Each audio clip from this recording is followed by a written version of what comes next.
There's a moment that doesn't look dramatic from the outside, no sirens, no screaming, no grand tragedy, yet it quietly shatters the way you see your own life.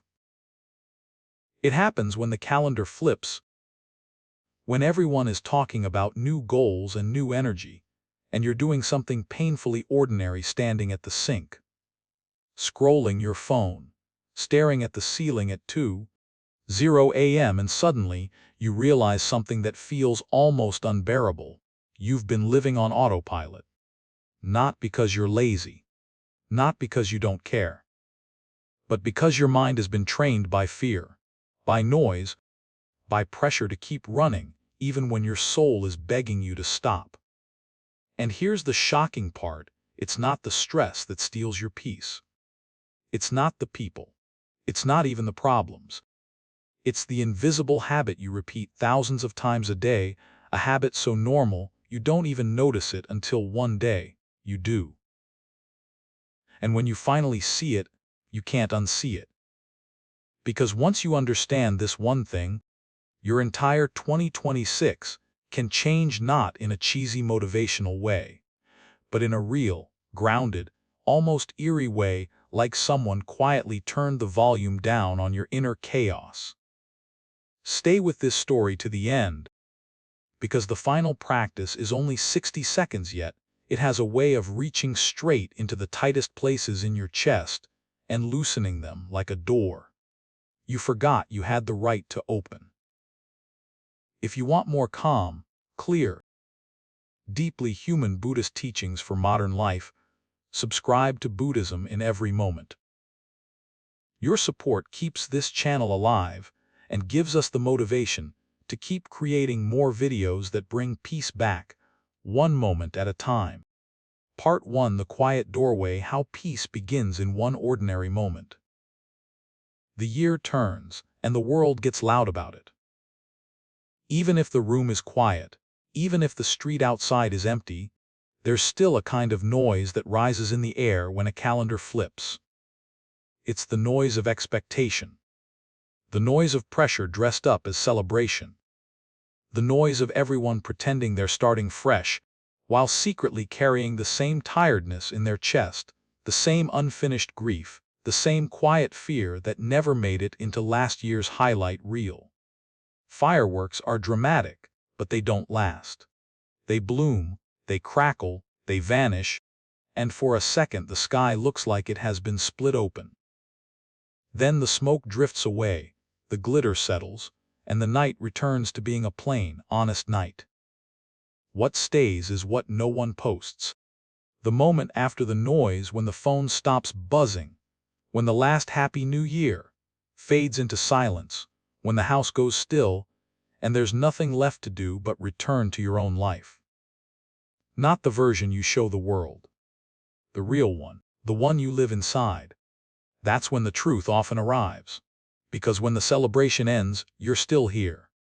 Still inside the same mind. Still carrying the same patterns. Still waking up to thoughts that sprint ahead of you before your feet even touch the floor. Still trying to hold everything together while time keeps moving like a river that does not ask permission. So the new year can feel strangely heavy, not because you're ungrateful, not because you lack discipline, not because you're doing life wrong. It can feel heavy because the world hands you a bright, loud story. This is your reset, while your heart is whispering something far quieter and far more honest. I don't want another year of rushing. I don't want another year of performing strength. I don't want another year of being half alive in my own days.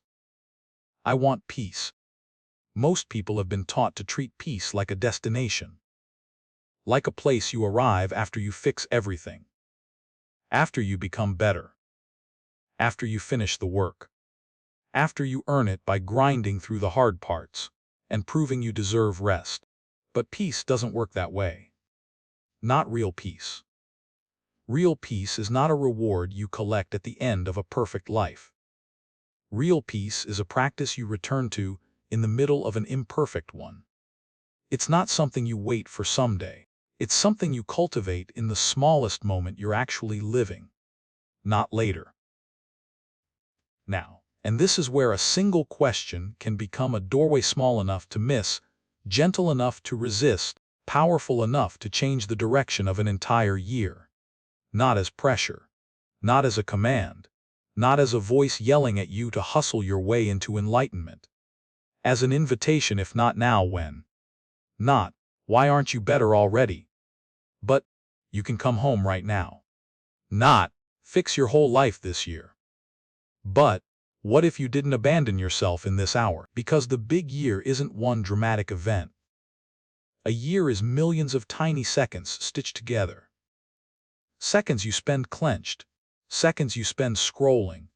Seconds you spend bracing for what might go wrong. Seconds you spend replaying what you wish you'd said. Seconds you spend running so fast you forget you're running. A year is not built from grand resolutions. A year is built from moments. The moment you choose to breathe instead of react. The moment you notice your jaw is tight and let it soften. The moment you stop and taste your food instead of eating like you're being chased. The moment you hear a harsh voice inside you and decide not to obey it. The moment you feel yourself drifting away from your life and you return. That returning is the heart of the practice. The mind wandering is not a moral failure. It's not proof that you're broken. It's what minds do. The practice is noticing you've been pulled away and coming back without cruelty. Again and again. Patiently. Like guiding a tired body back to a warm bed. Like holding a trembling heart and saying, I'm here. I didn't leave you. You don't need a monastery for this. You don't need perfect conditions. You can learn this on a winter morning along the Chicago lakefront, where the air stings your face and the water looks like metal. You can learn it sitting in traffic in Los Angeles, watching the red taillights stretch into the distance like an endless ribbon. You can learn it under the fog near the Golden Gate Bridge, where everything feels uncertain and yet the world keeps standing. You can learn it in Central Park, surrounded by noise, practicing a quieter way of being inside it. Because the doorway is not somewhere else. The doorway is attention. And the simplest way to step through that doorway is almost embarrassingly small, so small the busy mind might dismiss it as pointless. Yet it can change the emotional tone of your entire day, because it interrupts the trance. It breaks the spell. It reminds your nervous system that you are not a machine producing output. You are a living being moving through a fragile, precious life. Try this on January 1st, or any morning, or any moment you remember you exist. Place a hand on your chest, not as a performance, not as a ritual to impress anyone, as a private signal: I'm here. I'm with you. Take one slow inhale. Take one slow exhale. Just one. And ask, quietly, honestly, what do I want to bring into this next hour? Not the whole year. Not your 5-year plan. Not the life you feel pressured to build. This next hour, because your next hour is where your life is actually happening. The answer might surprise you. It may not be ambitious. It may not be impressive. It may be the thing your soul has been begging for while your mind kept shouting over it. Softness, patience, courage, clarity, humility, less rushing, more breath, a kinder tone, a little less self-hatred. Sometimes the answer is simply peace, not as a concept, but as a loosening, a permission, a release of the grip you didn't realize you were holding. One breath will not erase your problems. It won't delete grief. It won't make the world predictable. It won't guarantee that 2026 will be easy. But it will do something quietly revolutionary. It will put you back in the driver's seat of your own attention. And attention is everything. Because what you repeatedly give your attention to becomes the emotional shape of your life. If your attention is constantly dragged to what's wrong, what's missing, what might collapse, what you haven't achieved, what you need to fix, then even a good year can feel like a battlefield. Even blessings can feel like burdens. Even love can feel like something you have to manage. But if you begin training your attention gently, steadily to return to what is true in this moment, then your year begins to change at the root. In this moment, you are alive. Your heart is beating without you asking it to. Air is entering your lungs. Somewhere on this planet, the sun is rising or setting. Life is moving. You do not have to earn the right to be here. You are here. And when you are here, you can begin to live like you are here.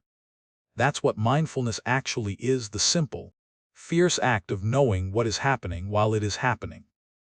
Awareness grounded in reality rather than trapped in imagination. Not denying the future. Not erasing the past. Just refusing to be kidnapped by thought so completely that you miss the only place life can be touched, this moment. If you've been living fast, it may be because you've been afraid. Afraid of falling behind. Afraid of not being enough. Afraid of disappointing someone. Afraid of losing what matters. Afraid of the world's uncertainty. Fear makes you rush. Fear makes you clench. Fear makes you scroll. Fear makes you numb out. Fear makes you harsh with yourself. Like cruelty is motivation. Peace doesn't require you to pretend fear isn't there. Peace begins when you are willing to. Part 2: The 24-hour question. Stop asking what to do, start asking who to be. There is a question almost everyone has been trained to ask the moment their eyes open. What do I need to do today? It sounds responsible. It sounds adult. It sounds like ambition, like survival, like being a person who has their life together. But hidden inside that question is a quiet kind of violence, the kind that doesn't leave bruises, only exhaustion. Because when your first relationship with the day is a list, you begin to treat your own life like a problem to manage instead of a reality to inhabit. And then, without noticing, you start living as if your worth is measured in completed tasks. The culture around you rewards this. It praises output. It celebrates the grind. It romanticizes the busy calendar and the overflowing inbox. It teaches you to feel proud of being overwhelmed, as if constant pressure is proof you matter. It tells you to optimize every minute, to turn your body into a machine and your time into a currency you must spend wisely or lose. So you wake up and you chase. You chase the day before the day has even arrived. But the thing you rarely hear, because it doesn't fit neatly into hustle culture, is that you can have a full calendar and still feel empty. You can hit every goal and still feel like you're missing your life. You can do everything right and still lay awake at night with a tight chest, quietly asking yourself, is this it? Buddhist practice does not shame your desire to grow. It doesn't insult your effort. It simply points out the trap that many people fall into without realizing it. When you build your life around doing, your being begins to starve. So here is a different question to begin the day, especially as a new year opens. Not what do I need to do today, but how do I want to live the next 24 hours? It's a subtle change, but it turns the entire world around. Because what do I need to do makes you a worker serving a schedule. How do I want to live makes you a human being choosing a way of showing up. You can feel the difference in your body. One question tightens, the other softens. One question pushes you into the future. The other brings you into relationship with the present. One question tells you that peace is something you'll earn later. The other tells you peace is something you practice now inside the very life you already have. And if your mind immediately says, I don't have time for that, then you've just discovered one of the most important truths of modern life. You don't need more time to live differently. You need a different way of meeting the time you have. Because the truth is, you are already living the next 24 hours. You're living them in the way you reach for your phone without thinking. in the way you speak to yourself while brushing your teeth, in the way you walk into your kitchen or your commute or your workplace carrying yesterday's tension like it's part of your identity, in the way you rush through moments that will never come back. So the practice is not adding something extra. The practice is changing the quality of what's already happening. Imagine the next 24 hours like a house you're about to walk into. Before you step inside, you get to choose what you bring through the door. You get to choose what kind of energy you're going to carry in your hands. Steady, kind, unclenched. Those three words might sound too simple to matter, but simple is often the doorway to what's real. In fact, here is an exercise that can reshape your entire day in a way that doesn't require a single extra minute. Make a 24-hour intention card. It can be an index card you leave on the counter. It can be a note on your phone. It can be a sticky note on your dashboard. Write 3 words, only 3, that describe how you want to live the next 24 hours. Not what you want to accomplish. How you want to move through your life. Steady, kind, unclenched, or patient, honest, present, or brave, gentle, clear, or grounded, curious, forgiving. Then, throughout the day, you don't use those words to judge yourself. You use them as a compass, a way to return. Because the point is not to perform calm. The point is to remember you can choose your direction even when the world is loud. This is where people misunderstand Buddhism sometimes. They imagine it's about withdrawing from life. But in reality, it's about entering life with more awareness. It's about learning that every environment is a training ground, not because you're in a battle, but because you're in a practice. Work is one of the clearest places this becomes obvious. Most people walk into work, whether that's an office, a store, a hospital, a home office, a job site, carrying a silent belief: I'm here to produce. I'm here to perform. I'm here to prove something. And then, because pressure is contagious, the body tightens. The breath gets shallow. The mind becomes a stack of tabs open at once. Meetings turn into endurance tests.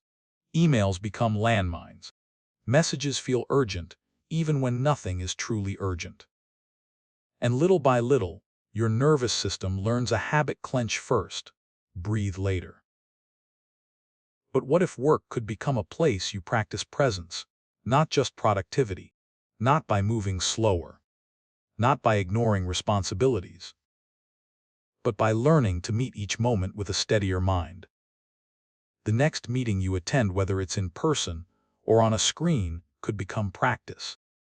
Not because you need to be spiritual at work, but because you need to be human at work. You could practice feeling your feet on the ground before you speak. You could practice letting one breath land before you answer a question. You could practice listening to the tone of your own mind when you feel defensive, and choosing not to feed the fire. You could practice not multitasking your soul away while someone is speaking. You don't need incense for that. You need awareness, because the meeting is not just a meeting. It is a moment in your life.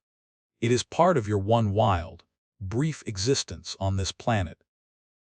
If you spend it mentally absent, you are trading your life away second by second, and the cost is always higher than you think.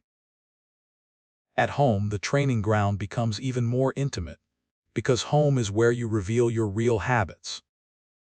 Washing dishes is not just washing dishes. It's an opportunity to notice how you treat your own life. Do you rush through it with resentment? Do you do it while mentally arguing with someone who isn't in the room? Do you do it while rehearsing tomorrow's worries? Or can you do it while actually being there, feeling warm water, hearing the quiet clink of plates, letting it be one small moment of contact with reality? Folding laundry is not just folding laundry. It's practice in patience. It's practice in not needing every moment to be exciting in order to be worthy of attention. It's practice in letting the mind rest from its addiction to drama. Driving is not just getting from one place to another. Driving is a mirror. It shows you how you respond when you can't control the pace of life. It shows you what happens in you when someone cuts you off, when traffic stalls, when plans get delayed.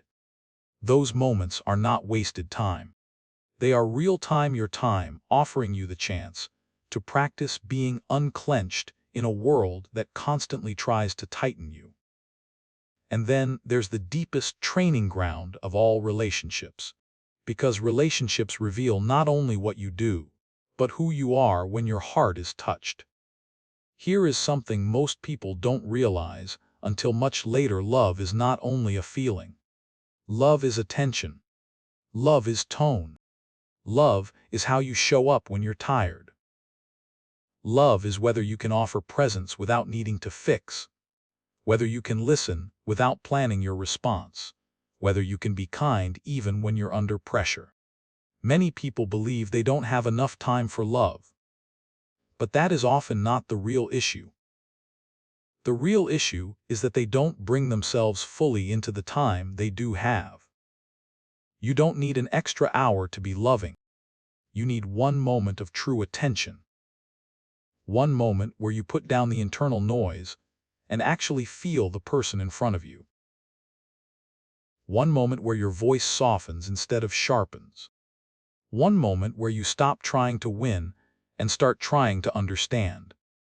One moment where you choose a kinder interpretation of what you're hearing. One moment where you let your shoulders drop and let your heart arrive. When you live from the 24-hour question, your day becomes less about controlling outcomes and more about embodying qualities. And that changes everything. Because your life is not only what you accomplish, it is the way you move through the world while you are accomplishing it. This is why the question is so powerful. It returns dignity to your hours. It makes the mundane sacred not in a mystical way, but in a human way. It says your life is not happening later. It's happening here, in this kitchen, in this car, in this office, in this breath, in this conversation, in this moment when you are choosing what kind of person you will be. And if you're honest, you can feel where peace leaks out of you. So ask yourself, gently but clearly, what drains peace from me fastest? Is it the way you start the morning already behind? Is it the way you talk to yourself like an enemy? Is it the way you try to please everyone until you can't feel your own boundaries? Is it the way you treat rest like a weakness? Is it the constant inflow of noise, news, notifications, opinions until your mind never gets to be quiet? And then ask, where do I abandon myself to please the world? Maybe it's saying yes when you mean no. Maybe it's shrinking your truth to keep the peace. Maybe it's pretending you're fine when you're not. Maybe it's pushing yourself past exhaustion because you're afraid you'll be seen as lazy. Maybe it's measuring your value through someone else's approval. These are not small questions. They are life questions. And they don't demand perfect answers. They simply ask you to stop living unconsciously. Because unconscious living is how a year disappears. You blink and it's gone. You look back and you can't remember half of it, not because nothing happened, but because you weren't fully there for what happened. And this is where a moment of stillness can become a teacher. There is a kind of quiet on the Chicago lakefront, winter at dawn, that does not care about your resume. The cold air doesn't care about your productivity. The water doesn't care about your online image. The horizon doesn't ask you to prove anything. It simply exists, steady, vast, honest. Standing near that kind of quiet, even if only in imagination you can feel something in, you start to unwind. You can feel how much of your tension comes from the belief that you must constantly become. You can feel how rare it is to simply be. And in that quiet, the 24-hour question becomes almost inevitable. Because a mind that touches stillness naturally asks, how do I want to live? Not, how do I want to be seen? Not, how do I want to measure up? Not, how do I want to impress? How do I want to live? If you choose 3 words: steady, kind, unclenched, you will still have challenges. You will still have responsibilities. You will still have moments of stress. But you will begin to build a different foundation under your life, a foundation of intentional being. And here is the surprising truth that many people don't learn until they've been disappointed by goals again and again. Goals often backfire, not because goals are bad, but because the mind grabs them like a weapon. It uses them to judge you. It uses them to shame you. It uses them to convince you that. Goals are meant to guide behavior, but the anxious mind turns them into a story about worth. And once your worth is on the line, peace becomes impossible because you're no longer living, you're performing. You're not walking through your day, you're sprinting through it with a verdict in your hand. That's why shifting from what do I need to do to how do I want to live is not a small tweak. In the next part, we'll uncover exactly why the mind clings so hard to what's wrong, why one negative moment can overshadow 10 good ones, and how to train your attention in a way that feels practical, compassionate, and real. Not so you can force happiness, but so you can finally stop missing the goodness that's already here. Part 3: Your brain isn't broken, the negativity bias, and the art of seeing flowers. If you have ever looked back on a day that was mostly fine, maybe even objectively good, and still found your mind clinging to the one awkward moment, the one mistake, the one sentence you wish you could take back, the one look that felt cold, there is something important you need to hear right at the beginning. Nothing is wrong with you. You are not too negative. You are not ungrateful. You are not secretly broken because your mind remembers pain more vividly than praise. You are human, carrying a nervous system that was shaped by survival long before it was shaped by comfort. The mind didn't evolve to make you peaceful. It evolved to keep you alive. And so it scans for danger. It highlights what threatens you. It replays what could hurt you. It takes the smallest sign of rejection and treats it like a fire alarm. It holds on to criticism the way the body holds on to a hot stove memory: never again. Watch out. Be careful. This isn't a character flaw. It's an ancient mechanism. But here's the tragedy of modern life. A mind designed to survive predators can end up treating emails, social media, and a stranger's tone as life or death threats. It can turn everyday imperfections into constant background stress. It can make you feel like you're always behind, always at risk, always one mistake away from losing love or respect. That's what negativity bias does. It pulls your attention toward what's wrong, not because you're weak, but because your brain is trying to protect you. The problem is that protection can become a prison. You can see it in the simplest example. One kind comment can land softly, then vanish. One harsh comment can lodge in your chest for days. 10 people can appreciate you, and your mind will still circle the one person who didn't.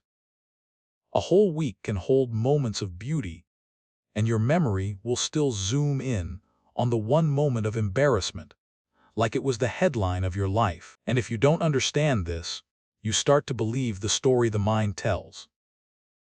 You start to believe the day was worse than it was. You start to believe you are worse than you are. You start to believe peace is impossible because your mind keeps dragging you into the dark. But Buddhist teachings offer something both compassionate and fierce. You can learn to work with the mind instead of being owned by it. You can train attention the way you train any skill, not with violence, not with shame, but with steady practice. Because attention is not just a spotlight. Attention is water.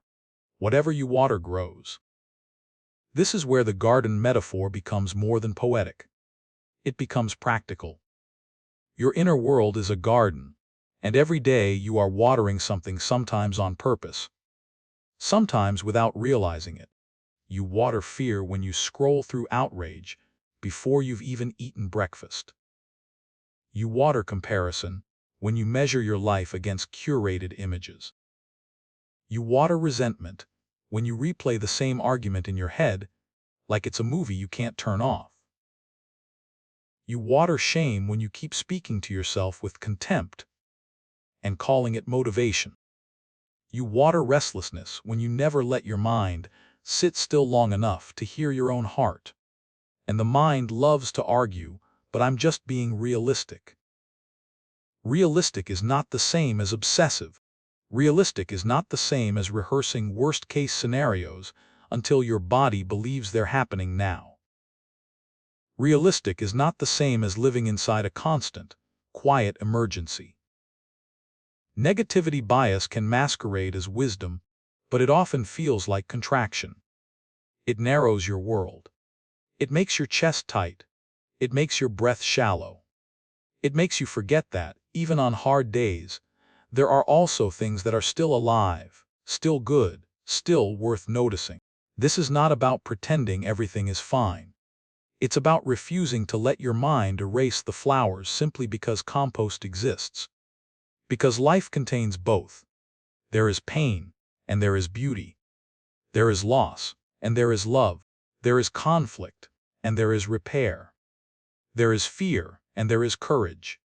Negativity bias doesn't just highlight what's wrong, it can distort reality by shrinking everything else. That's why a peaceful life is not built only by solving problems. It's built by learning to see clearly. Clear seeing is one of the most overlooked forms of kindness. Kindness is not only what you offer others. Kindness is also what you offer your own mind. The willingness to tell the truth about what is present, including what is good. This is where a simple practice can become a quiet revolution, especially in 2026, when so much of the world seems designed to hijack your attention. It's called the 3 Flowers Review, and it takes 2 minutes at night. Not to force positivity. Not to deny hardship. Not to pretend you're thriving when you're not. To train your attention to notice what negativity bias tries to delete. Before bed, pause and ask yourself to remember 3 flowers from your day. 1 moment of courage. 1 moment of kindness. 1 moment of restraint. Courage could be something invisible, getting out of bed when you didn't want to, making a phone call you've been avoiding, telling the truth gently, admitting you need help, taking 1 step when your mind wanted to freeze. Kindness could be something small, a softer tone, a patient response, a moment of listening without interrupting, an act of care for your own body, a brief message that made someone's day lighter. Restraint might be the most powerful flower of all, because it's the moment you didn't do what your worst impulse wanted. The moment you didn't send the angry text. The moment you didn't escalate. The moment you paused. The moment you chose not to feed the fire. When you do this, you are not manufacturing goodness. You are noticing it. You are giving your mind evidence that you are not only your mistakes. You are not only your fear. You are not only your worst moments. You are a whole human being, and goodness exists in you, even on messy days. At first, this practice can feel strangely difficult. The mind may go blank. The mind may resist. The mind may say, nothing good happened. That's negativity bias talking trained, practiced, rehearsed. So treat it like training, not a performance, not a test. Some nights the flowers will be tiny. That's okay. A tiny flower is still a flower. A seed is still a seed. And over time, something changes. You begin to live differently during the day because you know you'll be looking for flowers at night. You start to notice moments you would have missed. You start to catch the small wins. You start to see your own goodness with clearer eyes. That doesn't make you naive. It makes you honest. Now, there is another piece to this that is almost uncomfortable. Because it asks you to take responsibility without blame, you have to pay attention to what kind of rain you're letting fall on your mind. Modern life is filled with synthetic rain. It looks like the endless feed. The late-night scrolling that leaves your nervous system buzzing. The outrage headlines that keep your body in fight or flight. The algorithm that learns what makes you anxious and then serves you more of it. The constant comparison that makes you feel behind, no matter how much you do. The opinion storms that turn your mind into a battlefield. None of this is neutral. It is watering something. You might tell yourself it's just information, just entertainment, just unwinding. But notice what it does to your breath. Notice what it does to your mood. Notice what it does to the way you see yourself when you finally put the phone down and the room goes quiet. A wise life is not only about what you think. It's also about what you consume. Because what you consume becomes part of your inner climate. And if you want a more peaceful new year, you don't need to win a war against yourself. You need to become more conscious about what you're watering. This doesn't require perfection. It requires honesty. It might mean you stop feeding your mind certain content when you're already tired. It might mean you choose one time of day, just one, where your mind gets to be quiet. It might mean you replace 10 minutes of doom scrolling with 10 minutes of looking at the sky, feeling the air, letting your senses remind you that life is bigger than your screen. When you begin making those choices, you are practicing freedom. Because freedom, in Buddhism, is not the ability to control life. It's the ability to stop being controlled by your own reactivity. It's the ability to see clearly and choose wisely. There's a moment that makes this clear in the most breathtaking way, standing at the rim of the Grand Canyon. From that edge, the mind's obsession with small problems can feel almost surreal. Not because problems don't matter, but because perspective returns. You see scale. You see time. You see layers carved by patience, by weather, by forces that didn't rush. And something inside you loosens. Not because your life suddenly became easy, but because your mind briefly remembers, I am part of something vast. I do not have to live like everything is an emergency. Perspective is not denial. It is medicine. And you don't need to be at the Grand Canyon to practice it. You can practice it in a living room. You can practice it in a parking lot. You can practice it in the few seconds between hearing something upsetting and responding. Here is a simple visualization that can help when negativity bias grips you. Close your eyes for a moment and imagine your mind as a garden at the end of winter. The ground is heavy. There is debris. There is compost, dark, messy, not pretty. And then imagine that underneath that compost, something is happening that you cannot see yet. Roots are forming. Seeds are preparing. Life is quietly working. Now imagine a small act of attention as water. Just a little, not a flood, not forcing, just enough to nourish what matters. Ask yourself, what is one flower I can water right now? A softer breath, a kinder inner voice, a 5-minute pause, a truthful boundary, a moment of gratitude that is specific, not forced.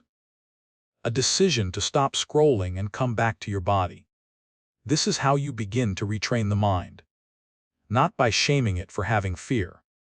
Not by demanding constant positivity. But by learning to hold the whole truth. Yes, the mind notices threats, and yes, there are also flowers. And when you practice seeing both, something deep starts to heal. Because a life ruled by negativity bias is a life where your own goodness feels invisible. Your progress feels erased. Your love feels insufficient. Your effort feels meaningless. And that is not the truth. It is a distortion created by an overprotective mind.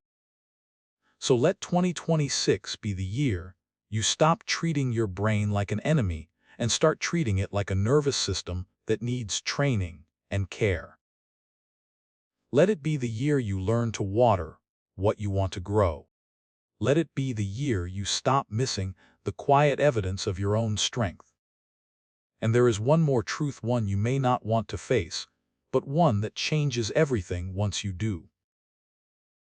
The compost doesn't disappear. Life will always have compost.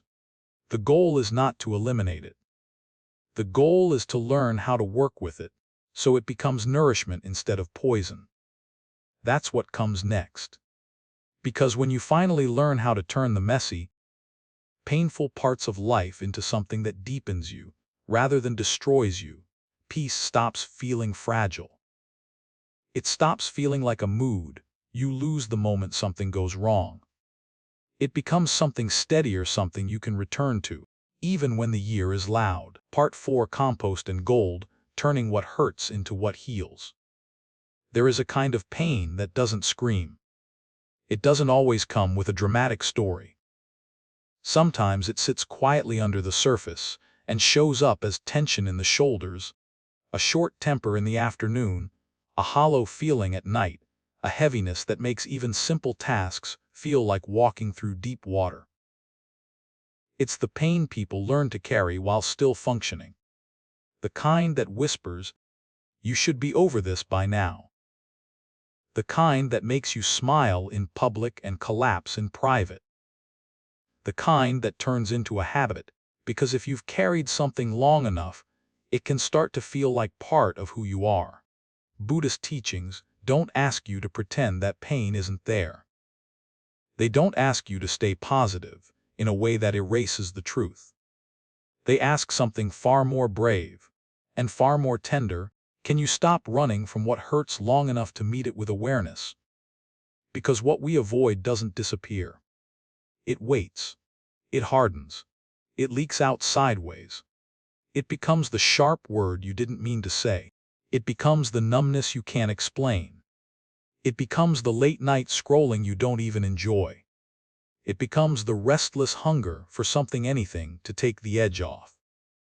Avoidance is not weakness. It's self-protection. It's the nervous system doing what it learned to do. But there's a cost. And the cost is that the very things you're trying not to feel can quietly shape your whole life. This is where the image of compost becomes more than a metaphor. It becomes a map. Compost is not pretty. It's messy. It smells. It's made of what's been discarded: peels, scraps, wilted leaves, things that once had life in them and then broke down. It looks like decay. It looks like what you'd rather not touch. But compost is gold. Not because it's pleasant, but because it transforms. It becomes the dark, rich soil that feeds new growth. Without compost, gardens starve. Without compost, the earth loses its strength. In the inner life, compost is everything we wish we didn't have. Regret, grief, shame, anger, loneliness. These are not signs that you failed. They are signs that you are alive, that you cared, that you loved, that you tried, that you are human. The problem isn't that these experiences exist. The problem is that most people have never been taught what to do with them. So they either drown in them, or they exile them, push them into the basement of the heart, and lock the door. But locked basements don't stay quiet forever. Sooner or later, pain asks to be met. And when it's finally met with mindfulness, real mindfulness, not the performative kind, it starts to change. Not instantly, not magically, but steadily, like a slow chemical process, turning scraps into soil. This is the heart of turning what hurts into what heals. You stop treating the painful parts of your experience as enemies and start treating them as raw material for wisdom. That doesn't mean you romanticize suffering. It doesn't mean you go looking for more pain. It means you stop wasting the pain you already have. Because pain can either harden you or deepen you. And the difference is how you meet it. There's a moment many people recognize if they're honest. The moment you realize you are tired of fighting your own heart. Tired of arguing with your feelings. Tired of trying to be fine while something inside you is begging to be heard. That moment is the beginning of healing. Not because the pain is gone, but because you are no longer abandoning yourself in the presence of pain. So how do you actually do this? In a way that isn't vague or overly spiritual. In a way that works in real life on a Tuesday, in the middle of a messy year. You begin with a practice that is both simple and profound. You learn how to stay. Not trapped, not drowned, not stuck. Just stayed with, for long enough to listen. Here is a gentle process you can use when something difficult rises. You don't need to call it anything fancy. You just need to do it with sincerity. First, recognize. Name what is here, quietly, honestly. This is sadness. This is anger. This is fear. This is shame. This is loneliness. Naming is not labeling yourself. It's labeling the weather in the mind. It separates you from the storm just enough to breathe. It reminds you that you are not identical to what you feel. Second, allow. This doesn't mean you like it. It doesn't mean you agree with it. It means you stop tensing against it for a moment. Okay, this is here right now. Allowing is the opposite of the inner war. And inner wars are exhausting.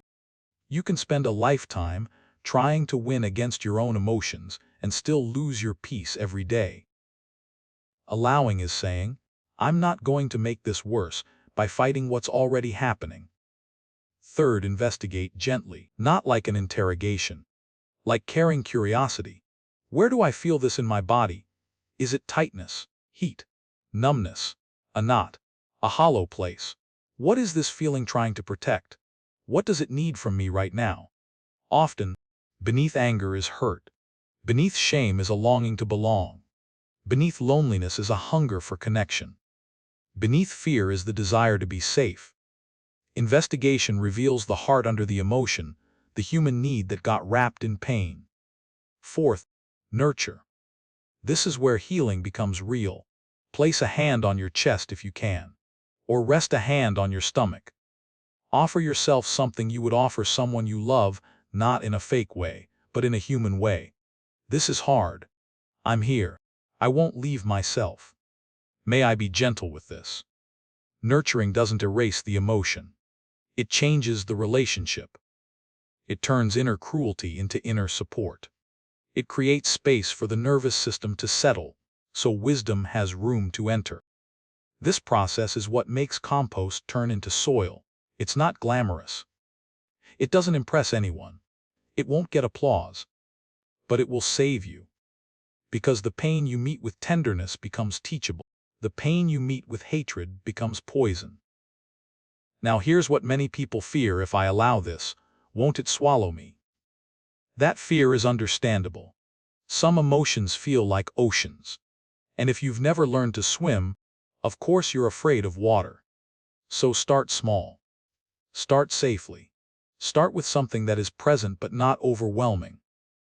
Even 60 seconds of honest contact can begin the transformation.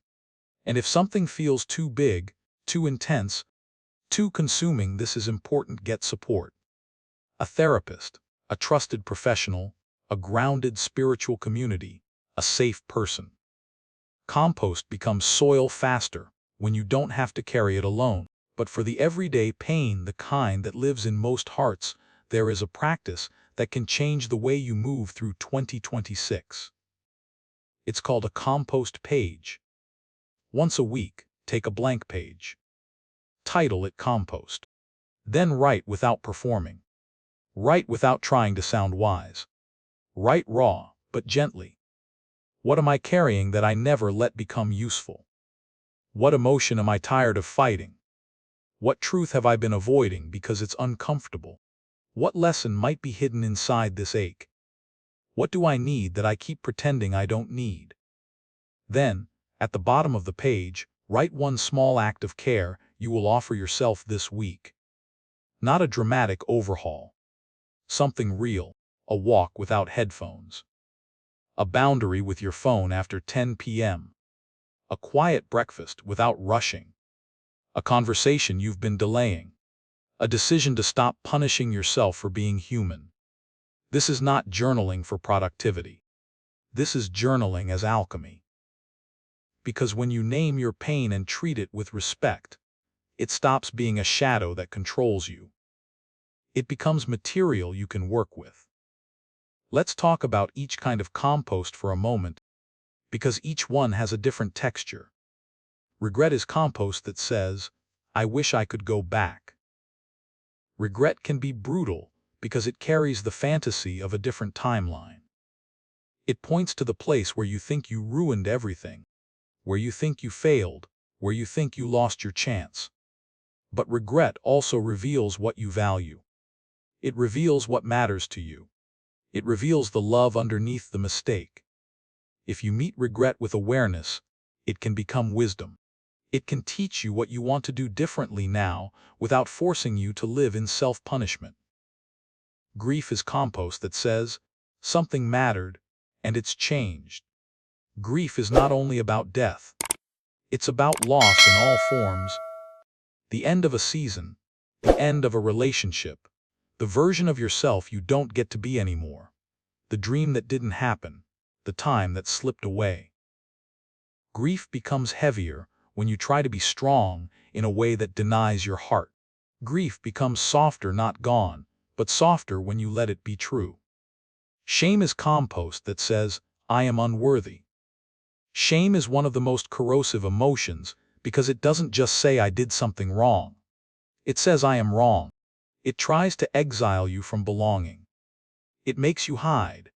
It makes you perform. It makes you build a life around being approved of, because you're terrified of being seen. But shame is not the voice of truth. Shame is often the voice of old conditioning. And the way you heal shame is not by proving yourself. It's by offering yourself the belonging you've been begging for. Anger is compost that says, a boundary was crossed. Anger is not always bad. Anger can be wisdom when it's clear. Anger becomes destructive when it becomes identity, when it becomes a permanent fire you carry everywhere. If you meet anger with mindfulness, you can hear what it's protecting. You can find the boundary beneath it. You can respond instead of react. Loneliness is compost that says, I want to be held by life. Loneliness is not just the absence of people. It's the absence of connection, sometimes even when others are nearby. It's the feeling of being unseen, unmet, untouched in the places that matter. Loneliness can tempt you into quick fixes, noise, distraction, relationships that drain you, habits that numb you. But if you meet loneliness with tenderness, it can guide you toward the kind of connection that actually nourishes. And this is where something astonishing happens. When you stop treating pain as an enemy, you start to become a safer place for yourself to live. Peace stops being fragile, because peace isn't the absence of compost. Peace is the ability to hold compost without becoming it. There's a particular kind of clarity that comes when you walk beneath the fog near the Golden Gate Bridge. Visibility is limited. The air is cool and damp. The horizon disappears. You can't see far ahead. And yet, the bridge still stands. The ground still holds you. The next step is still available. That's what it's like to move through pain with mindfulness. You may not see the whole future. You may not know exactly when you'll feel better. You may not be able to fix everything right now. But the next step is still available. The next breath is still available. The next kind choice is still available. And slowly, step by step, the fog begins to lift, not because you forced it, but because you stopped panicking in it. You stopped sprinting away from it. You learned how to stand in the unknown with a steadier heart. This is the quiet miracle of Buddhist practice in real life. It doesn't promise you a world without suffering. It teaches you how to meet suffering without losing yourself.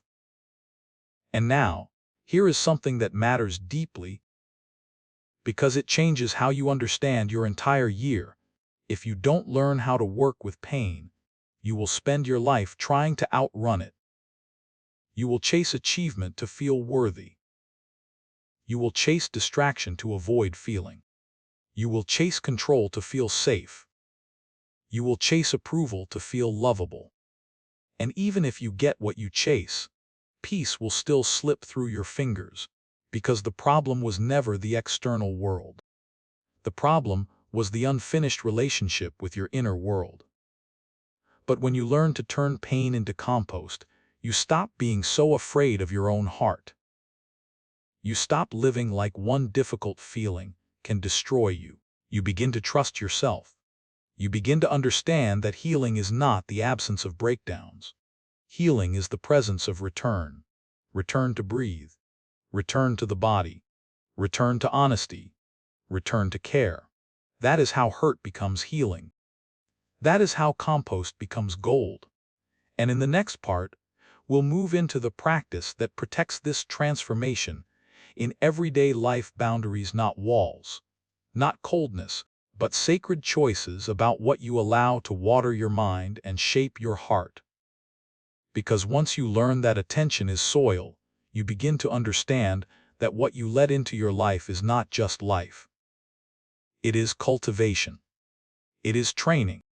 It is the difference between a garden that thrives and a garden that slowly starves. Part 5: The Sacred Boundary: Protecting Your Peace Without Hardening Your Heart. Somewhere along the way, many people started confusing peace with weakness. They began to believe that if they set limits, they were being selfish. If they said no, they were being unkind.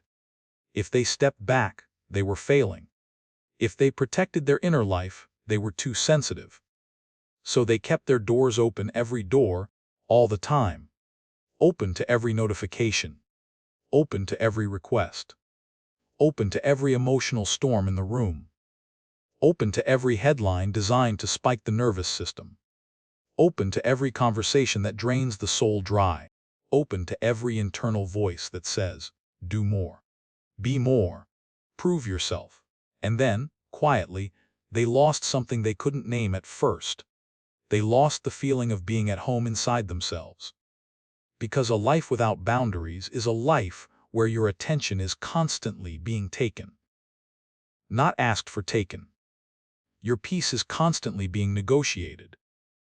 Your nervous system is constantly being activated. Your heart is constantly being pulled outward until it forgets how to return. This is why boundaries are not a harsh concept.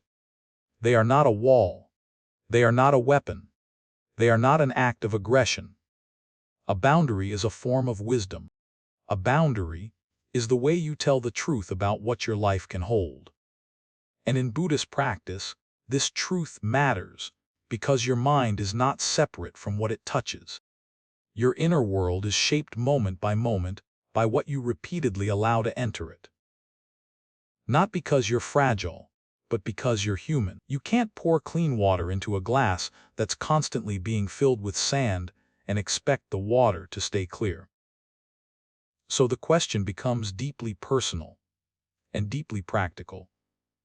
What do you keep letting in that is stealing your peace? For some people, it's the phone. Not the device itself, but what it trains the mind to do: to jump, to crave, to react, to compare, to brace for impact. You can feel it in the body. The moment you pick it up, the breath changes. The shoulders tighten. The mind starts sprinting. And the hardest part is that it doesn't feel like harm in the moment.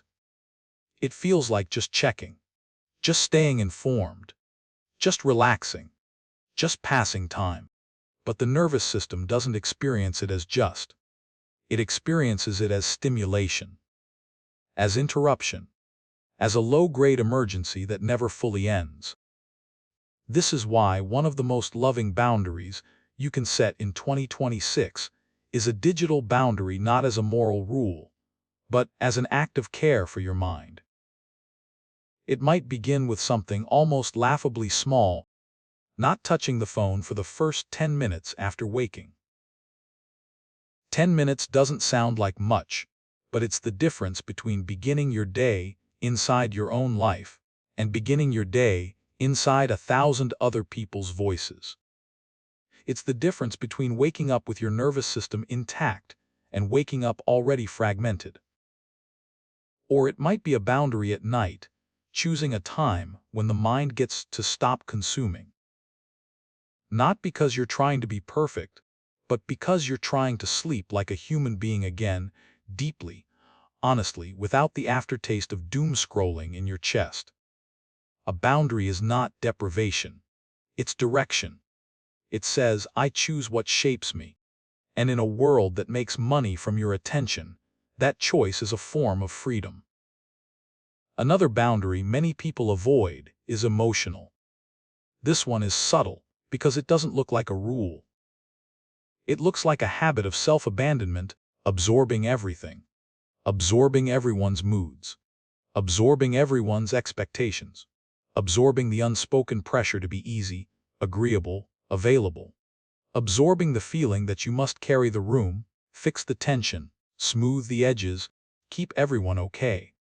Over time, that habit creates a quiet exhaustion that no amount of rest seems to fix, because the exhaustion isn't only physical. It's existential. It's the fatigue of not belonging to yourself. An emotional boundary is the moment you realize I can care without carrying. Caring is love. Carrying is confusion. You can offer compassion without absorbing someone else's anxiety as your job. You can be present without becoming a sponge. You can be supportive without sacrificing your breath, your body, your sanity. This isn't coldness. It's clarity. And clarity is a kind of compassion because it keeps you from burning out into resentment. There's a boundary that many people need but rarely name the boundary with urgency. Urgency is a drug. It makes you feel important. It makes you feel needed. It makes you feel like your life matters because you're constantly racing. But urgency also steals your ability to be present. It turns your day into a chase.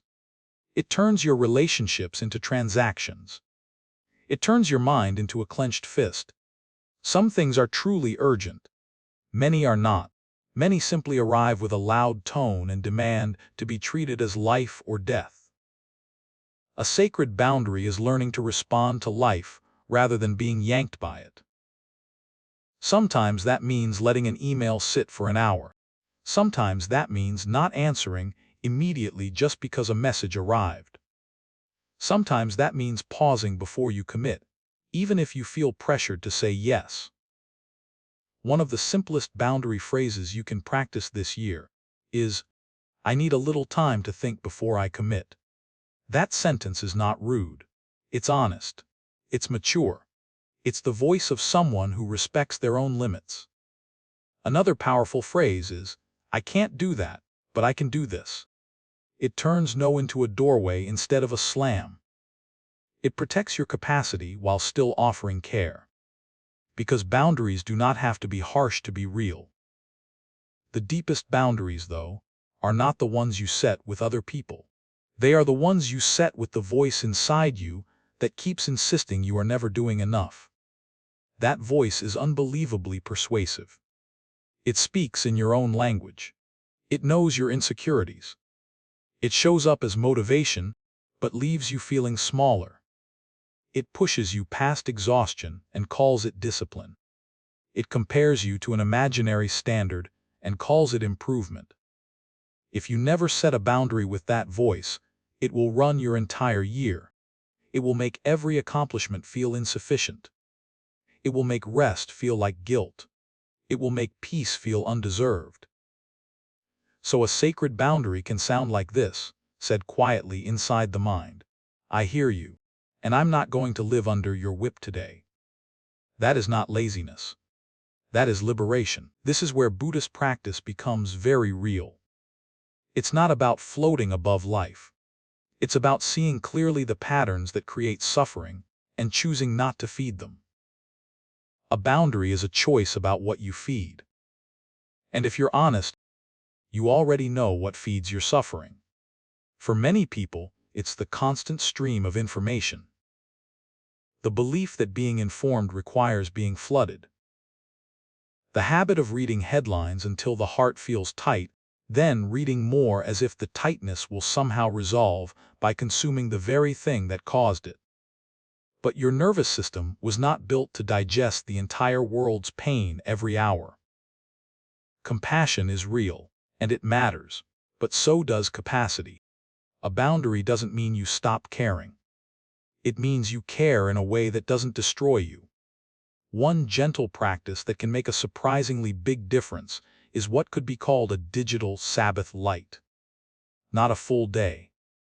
Not an extreme rule. Just a 3-hour window once a week in evening where the screen goes dark on purpose.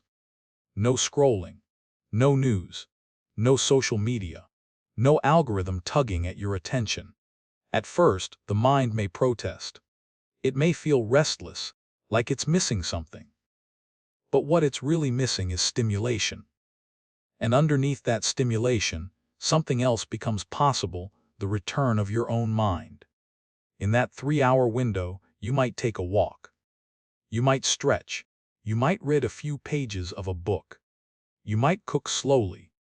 You might sit by a window and let your brain be bored long enough to breathe again. Boredom, in a world addicted to stimulation, can be a holy thing. It's the doorway back to simplicity. And simplicity is the soil where peace grows.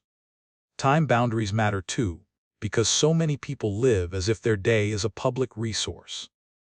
As if every hour belongs to work, to demands, to other people's needs, to the world's noise. But your life is not a public resource. Your attention is not an unlimited supply. A simple, powerful time boundary is protecting what could be called monastic minutes, small pockets of the day that are not for performance, not for consumption, not for proving. A few minutes in the morning where you breathe and let the mind arrive. A few minutes at night where you stop feeding your brain and let the body soften. A few minutes between tasks where you reset instead of sprinting. These minutes might not look like much, but they change the emotional texture of your year, because they interrupt the pattern of constant extraction. A life without pauses becomes a life without presence. Another boundary that matters, especially in relationships and work, is the boundary with self-betrayal. Self-betrayal is saying yes when your whole body is saying no. Self-betrayal is agreeing to something while resentment begins forming in the chest. Self-betrayal is laughing off a hurt because you're afraid honesty will cost you connection. Self-betrayal is shrinking your needs until you can't feel them anymore. It may keep things smooth in the short term, but it costs you something in the long term, the ability to trust yourself. And once you lose trust in yourself, peace becomes difficult, because peace requires inner safety. It requires the feeling that you won't abandon yourself. So the sacred boundary is not only about limiting what comes in from the outside. It's also about honoring what is true on the inside. Sometimes that means disappointing someone. Sometimes that means being misunderstood. Sometimes that means letting someone feel their feelings without trying to fix it. This is hard for people who have been trained to keep everyone comfortable. But comfort is not the highest value. Peace is, and peace often requires courage. There is a quiet lesson in a place like Central Park early in the morning, when the city is waking up but hasn't fully started shouting yet. The air feels clearer. The paths are still. The trees stand without needing to prove anything. The world is moving, but it isn't demanding. In that kind of morning, it becomes obvious peace isn't something the world gives you. Peace is something you protect. Not by building a fortress. Not by hardening the heart. By choosing, again and again, what you let shape you. By closing the door to what drains you. By opening the door to what nourishes you. By learning that saying no to one thing is often saying yes to your own life. If you struggle with boundaries, it may be because you associate them with rejection. You may fear that setting a limit will make you unlovable. You may worry it will make you seem difficult. But here is the truth that changes everything. Without boundaries, love becomes resentful. Without boundaries, giving becomes depletion. Without boundaries, kindness becomes performance. Without boundaries, peace becomes impossible. Boundaries don't make you less loving. They make your love sustainable. And sustainability is a spiritual practice. Because the goal is not to look calm. The goal is to live in a way that keeps your heart intact. In 2026, you will be asked by technology, by culture, by work, by relationships, by your own habits to give away your attention constantly. The sacred practice is learning to choose. Not perfectly, not rigidly, not with judgment, but with devotion to your own well-being. A boundary is devotion. Devotion to clarity. Devotion to steadiness. Devotion to the simple fact that you only get one life, and you don't want to spend it scattered. And in the next part, we'll move into a practice that makes boundaries gentler and more natural. Deep listening. Not the kind that waits for its turn to speak, but the kind that brings you fully into contact with life, starting with the quiet signals inside your own body that have been trying to guide you all along. Part 6. Deep listening. The most underrated spiritual practice in America. There are few things more heartbreaking than being surrounded by noise and still feeling unheard. Not unheard in the obvious way. No one is literally covering your mouth, but unheard in the deeper way, when your words land and disappear. When your feelings are met with quick advice instead of presence. When your life becomes a series of exchanges that never quite touch the tender places inside you. Modern America is full of sound. It is full of talking, full of opinions, reactions, content, commentary, full of messages that arrive faster than the heart can process. And yet so many people carry the quiet ache of not being met. Because the tragedy is this: we have learned how to speak, but we have forgotten how to listen. Not the polite kind of listening, where the head nods while the mind plans its response. Not the half-listening where a screen glows in the corner and attention keeps slipping away. Not the listening that is really just waiting for a turn. Deep listening is something else. Deep listening is presence. It is the rare, almost holy act of giving someone, starting with yourself, your undivided attention without trying to fix, correct, impress, or defend. It is the willingness to be with what is true, even when that truth is uncomfortable.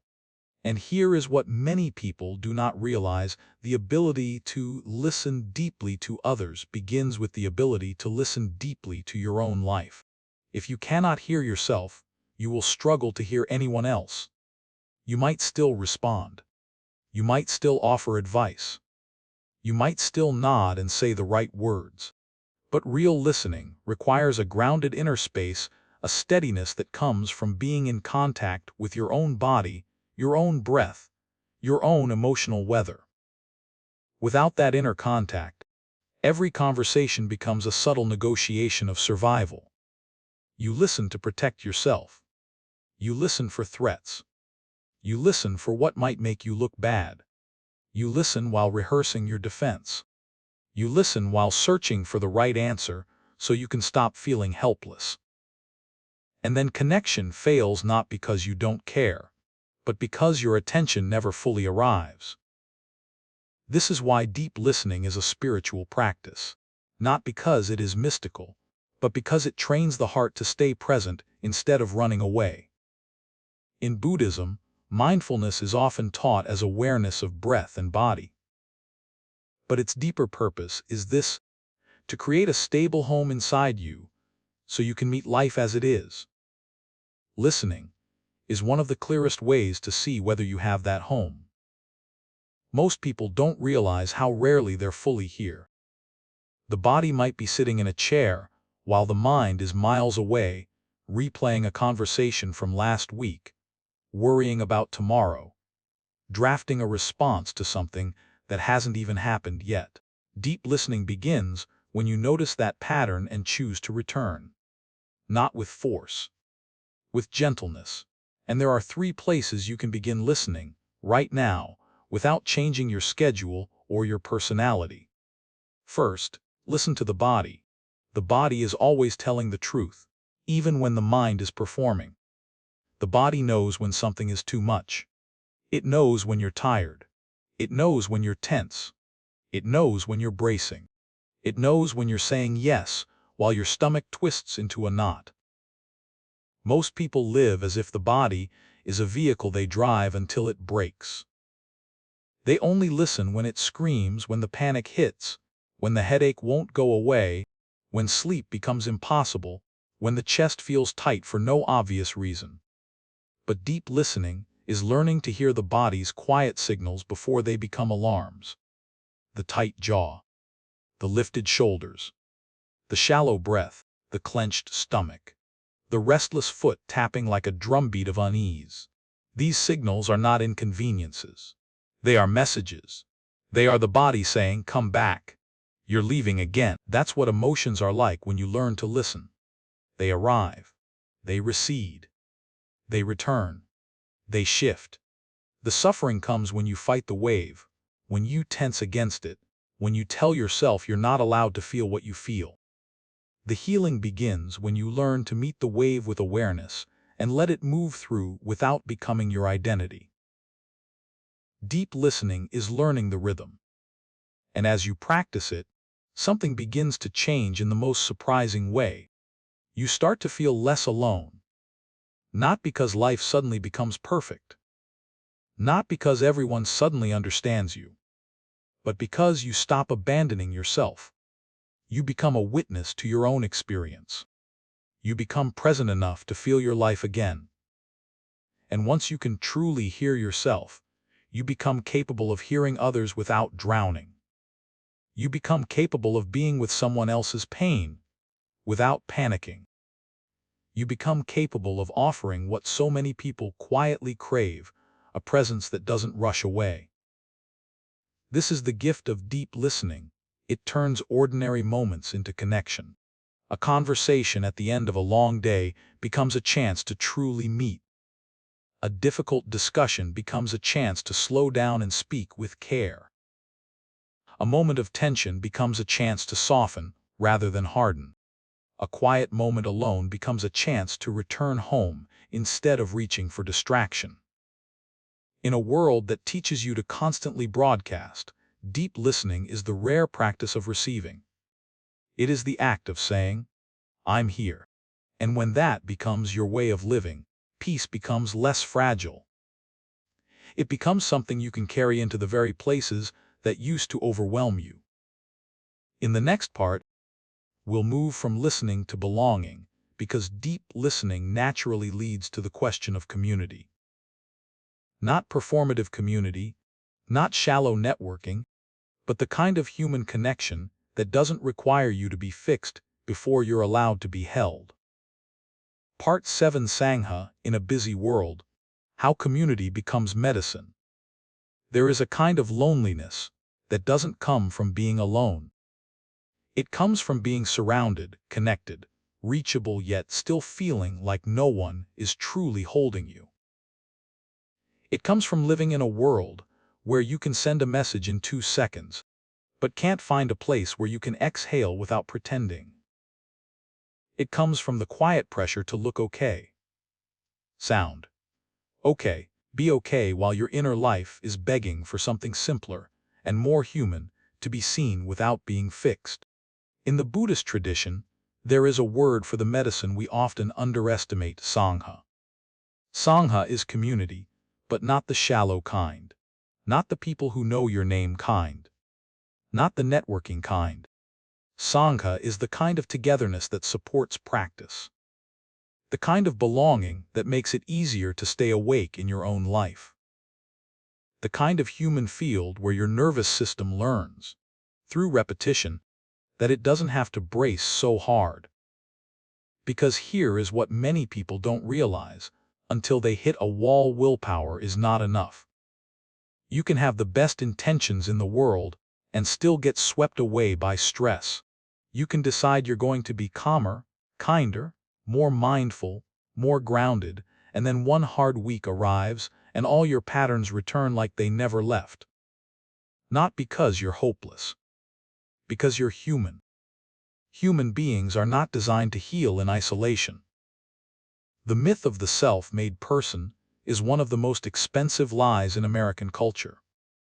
It sells independence as strength, but it often produces a hidden shame. If you're struggling, you must be failing. If you need support, you must be weak. If you can't handle everything alone, something must be wrong with you. But that is not wisdom. That is conditioning. Wisdom is recognizing that even the strongest heart gets tired when it carries everything by itself. Sangha is the place where you learn you don't have to carry alone. And the most important part is this: Sangha is not primarily about advice. It is about presence. So many people, when faced with someone else's pain or even their own pain, immediately reach for solutions. They try to fix, to cheer up, to analyze, to rescue, to make the discomfort go away. But pain does not always want a solution. Often pain wants company. Not company that crowds it. Not company that judges it. Not company that tries to rearrange it into something more comfortable. Just a calm, steady presence that says, without words, you don't have to go through this alone. That presence changes the body. It changes the breath. It changes the way the mind tells the story. It turns struggle from a private prison into a shared human experience. This is why community becomes medicine. It's not because your problems vanish. It's because the nervous system stops feeling like it has to fight for survival in silence. But Sangha in the modern world is tricky. In 2026, many lives are packed with obligations. Schedules are crowded. Time is fragmented. Many people are exhausted before they even arrive at the weekend. And the social spaces available can sometimes feel performative places where everyone is curating an image, competing for attention, chasing validation. So the question becomes, how do you build real community in a way that is honest, sustainable, and aligned with practice? You begin by redefining what you're looking for. You're not looking for a crowd. You're looking for a container. A small circle of human presence where it's safe to be real. In a busy world, Sangha can take many forms. It doesn't have to be religious, and it doesn't have to be complicated. It simply needs one ingredient: shared intention. A meditation group is one form. Not a perfect one, not a mystical one, just a place where people sit together and remember what matters. Even online, this can work when the group carries sincerity. A volunteer circle is another form. There is a quiet kind of healing that happens when you serve something larger than your own mind. It interrupts the story that your life is only your stress. It reconnects you to the truth that compassion is not a concept, it is action. A book club can be Sangha if it's built on depth rather than performance, if the goal is not to sound smart, but to be honest. A silent walking meetup can be Sangha because silence is a language. Many people have forgotten how to speak, and walking side by side without forcing conversation can be a profound form of contact. The outer form matters less than the inner intention to become more awake, more kind, more grounded together. And when you find even a small version of this, something begins to shift. Because in isolation, the mind can convince you that your struggle is unique, shameful, and permanent. In community, you begin to see struggle as human, not as a cliché, but as a relief. You begin to recognize your pain in other people's eyes, not in a voyeuristic way, but in a way that dissolves shame. You begin to feel that you belong to life, even when life is hard. There is a moment that often happens in places of shared remembrance, sometimes in a quiet circle, sometimes in a room where people have gathered to practice stillness, when you realize something simple but enormous. You are allowed to be unfinished. You are allowed to be learning. You are allowed to be tired. You are allowed to have a tender heart in a hard world. And that permission, once felt, becomes medicine. But building Sangha also requires discernment. Not every group is healing. Not every community is safe. Some groups are fueled by gossip, or competition, or spiritual superiority, or the subtle pressure to perform goodness. A healthy Sangha should not make you smaller. It should not make you afraid. It should not require you to erase your humanity to belong. A healthy community makes it easier to breathe. It makes it easier to tell the truth. It makes it easier to repair when you mess up. It makes it easier to keep going when you want to quit. It's less like a stage and more like a shelter. And one of the most beautiful things you can do in 2026 is to create a small shelter like that, whether you join one that already exists or you build one gently where you are. There is a simple ritual that can transform an ordinary gathering into something deeper. It doesn't require incense or special language. It requires only sincerity. It can be done in a living room, in a park, over a video call. Begin with 1 minute of silence. Just one. Let everyone arrive. Let the nervous system settle. Let the breath become visible. Let the mind stop sprinting for a moment. Then speak one intention for the time together. Not a goal, an intention. May this be a space where we can be honest.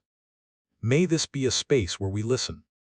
May this be a space where we don't fix where we hold. May this be a space where kindness is more important than being right. This is a peace pact, and it matters because it changes the energy of the room. It turns a gathering into a practice. It makes connection sacred again, not in a heavy way, but in a human way. The world will not hand you this kind of space automatically. You create it. You protect it. You return to it. Now, there is another truth about community that can be hard to accept. Sangha doesn't only support you when you feel good. It supports you when you feel difficult. When you're irritable. When you're withdrawn. When you don't have the right words. When your heart is heavy. And the temptation in those moments is to disappear. To isolate. To convince yourself that you're a burden. But that temptation is often the voice of shame, trying to keep you alone, because alone is where shame survives. A real Sangha does not require you to be polished. It does not require you to be inspiring. It does not require you to be healed before you're allowed to be held. It simply asks that you show up as you are and keep practicing. There is something deeply moving about places like the memorials in Washington, D.C., where quiet settles over people from every background. The stone, the names, the open sky. It reminds you that life is not about perfection. It is about presence. It is about what you offer while you are here. It is about how you choose to live in the face of impermanence. In a space like that, it becomes obvious why community matters. Because none of us are here forever. And if we spend our lives pretending we don't need each other, we miss something essential about being human. Sangha is not dependency. It is interdependence. It is the recognition that your peace is connected to other people's peace, and other people's peace is connected to yours. Not in a burdensome way, but in a liberating one. Because it means you don't have to do this alone. And you don't have to wait for the perfect community to begin. You can begin with one person and one intention. You can begin by being the kind of presence you wish you had. You can begin by practicing the kind of listening that doesn't rush away. You can begin by offering honesty without drama, care without control, support without fixing. Over time, those choices create a field, a culture, a Sangha. And here is a final truth that might be the most important: community is not only something you receive. It is also something you become. When you practice presence, you become a refuge. When you practice kindness, you become a safe place. When you practice steadiness, you become a calm center. Not because you're special, because you're committed to showing up differently. That commitment, lived consistently, becomes contagious. It spreads without force. It invites others to soften. It helps a room breathe. And in 2026, when so many people are walking around braced and exhausted, the ability to offer that kind of presence is not small. It is a gift. In the next part, we will move into one of the most tender teachings of all, the one that many people resist because it feels too simple to be true. You are already enough. Not as a slogan, not as a performance, but as a deep spiritual recognition that you do not have to earn your right to belong. You can grow. You can learn. You can change and still be worthy now. Part 8: I Am Enough. The year you stop treating yourself like a project. There is a sentence most people carry, like an invisible tattoo beneath the skin. It rarely shows up as words. It shows up as a feeling, an old, quiet pressure in the chest that whispers through everything: not enough. Not smart enough. Not disciplined enough. Not attractive enough. Not productive enough. Not healed enough. Not calm enough. Not successful enough. Not spiritual enough. Not lovable enough. It follows people into the gym, into relationships, into careers, into parenthood, into their private nights when the lights are off and the world stops clapping. It hides behind perfectionism. It disguises itself as ambition. It pretends to be motivation. But if you've lived with it long enough, you know the truth. It doesn't motivate. It drains. It turns your life into a constant audition. It makes every moment feel like a test you can fail. It makes rest feel like guilt. It makes joy feel suspicious, like, if you relax too much, everything will fall apart. And the most heartbreaking part is that many people don't even realize they're living under this sentence. They think it's just being realistic. They think everyone feels this way. They assume it's normal to treat yourself like a project that needs constant improvement before it's allowed to deserve peace. But Buddhism comes in like a quiet bell in the middle of that noise and offers a truth so simple it can feel almost offensive at first. Because it contradicts the entire cultural machine. You are already worthy of belonging. You do not have to earn your right to be here. You do not have to become perfect to deserve tenderness. This isn't a sentimental statement. It's a spiritual recognition. In many Buddhist traditions, it's described as Buddha nature, the inherent capacity for awakening, the basic goodness and clarity that exists beneath the layers of fear, conditioning, and habit. It does not mean you never make mistakes. It does not mean you don't have work to do. It means that what you are, at the deepest level, is not broken. You are not a defective product that must be fixed before you're allowed to be loved. You are a living being, and your worth is not a wage you earn through performance. The mind may resist this, because the mind has been trained to measure everything. The mind says, prove it. The mind says, show me the results. The mind says, be better first. The mind says, you can't accept yourself until you improve. But there's a secret that can free you. Self-acceptance is not the end of growth. It's the beginning of honest growth. When you hate yourself, you can change temporarily out of fear, but you will never feel safe in your own life. Fear-driven change is brittle. It cracks under stress. It turns into burnout. It turns into resentment. It turns into the quiet sense that you're always chasing and never arriving. But when you accept yourself, when you stop treating yourself like an enemy, you create the inner safety that makes real transformation possible. You change, not because you're trying to escape who you are, but because you care about who you are. This is why I Am Enough isn't a slogan. It's a medicine. It doesn't mean I'm done. It means I'm worthy while I'm growing. That one distinction can change the emotional tone of your entire year, because so much suffering comes from trying to improve from a place of inner violence. Think about how many people start the year with a list of resolutions that are secretly punishments. Eat less. Work harder. Be more disciplined. Stop being weak. Fix yourself. The language is harsh even when it's hidden. The tone is aggressive even when it sounds healthy. And the body feels it. The nervous system hears it as danger. The heart hears it as rejection. So you begin the year by abandoning yourself. And then you wonder why you can't sustain the change.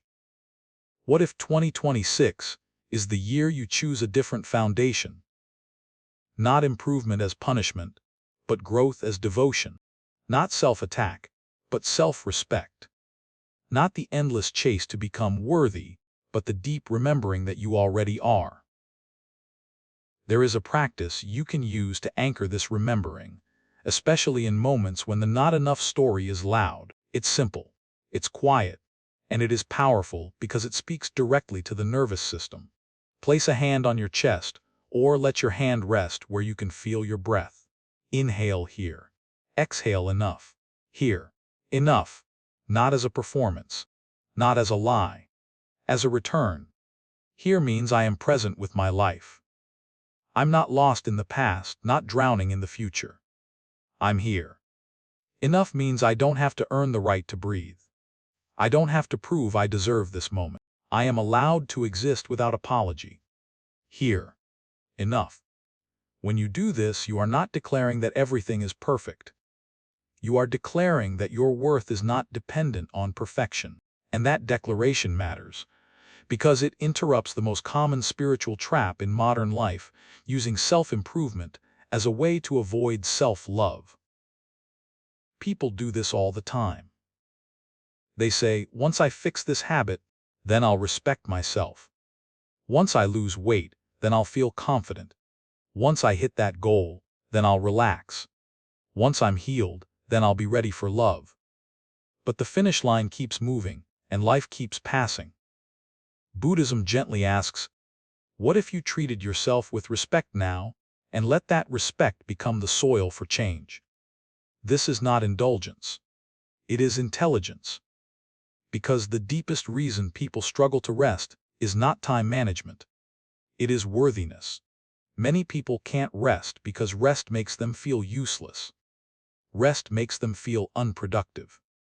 Rest makes them feel exposed because without doing, they don't know who they are. So they stay busy.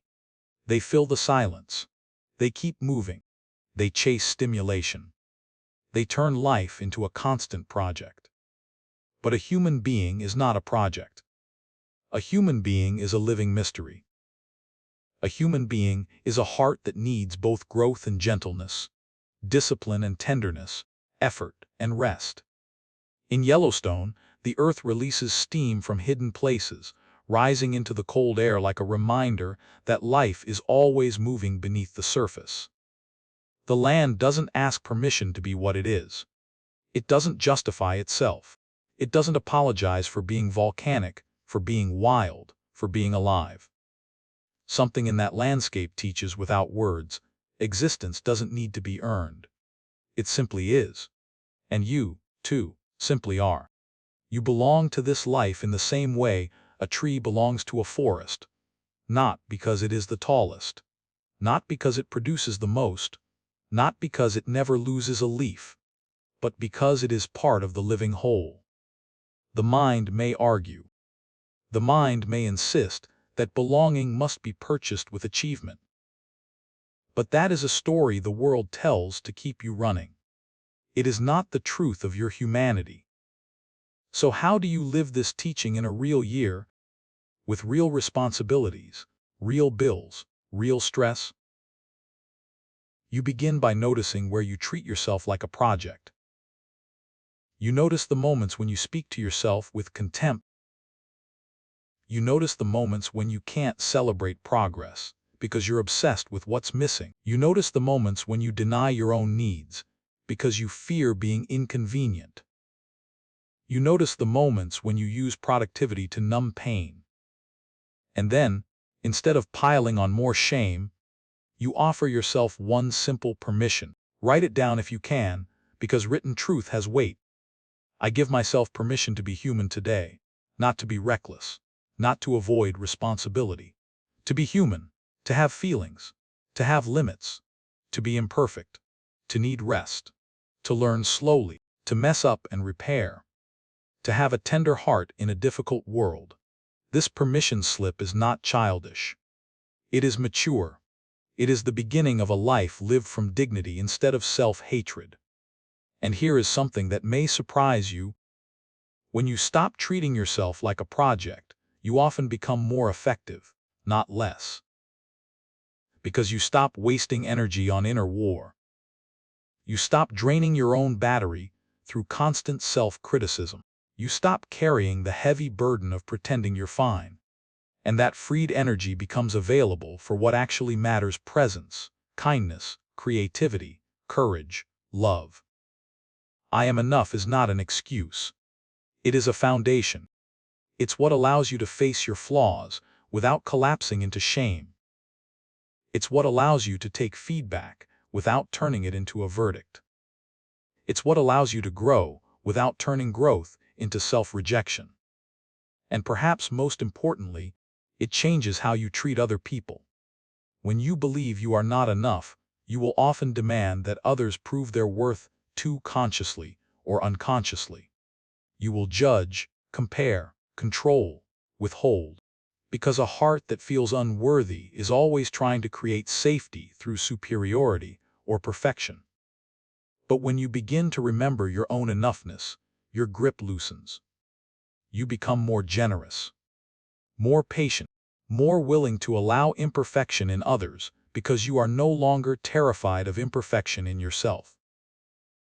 This is how inner peace becomes social peace. It starts in the quiet space where you stop attacking your own heart. So let 2026 be the year you stop using your life as a courtroom. Stop putting yourself on trial every day. Stop demanding a verdict. Stop acting as if you need to be found good enough to deserve kindness. Instead, begin living like someone who is already worthy and is learning how to live with wisdom. Here, enough. And next, we will talk about how to pursue excellence without turning your life into a furnace, how to drop perfectionism without dropping devotion, how to stay committed to growth while refusing to do violence to your own spirit along the way. Part 9: Drop perfectionism, keep devotion. Excellence without self-violence.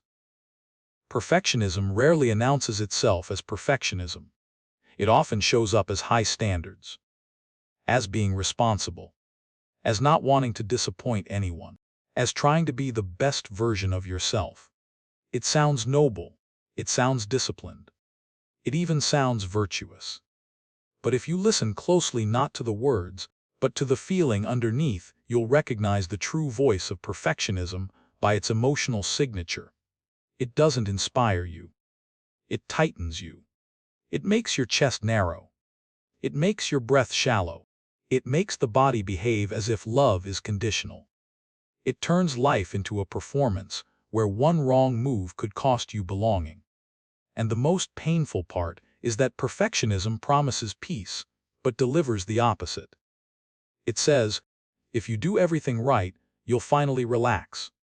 But the finish line keeps moving. The moment you reach one standard, a new one appears.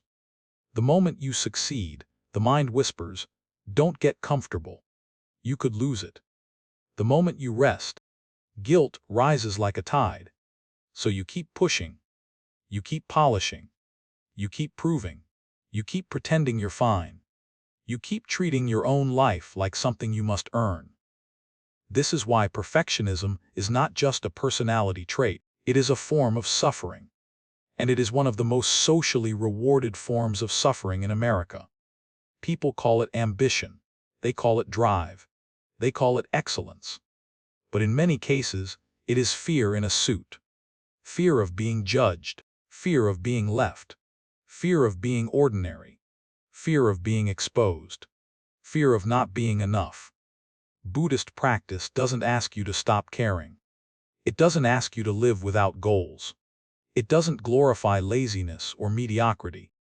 What it asks is far more nuanced and far more liberating. Can you pursue excellence without punishing your humanity? Can you be devoted without becoming violent toward yourself? Because there is a difference, an enormous difference between discipline and punishment. Discipline is devotion to what matters. Punishment is hatred disguised as improvement. Discipline has warmth in it. It has patience. It has respect. It recognizes limits. It allows repair. Punishment is cold. It is rigid. It is fueled by shame.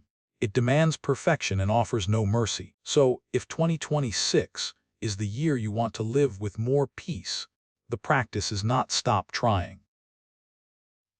The practice is stop harming yourself in the name of trying.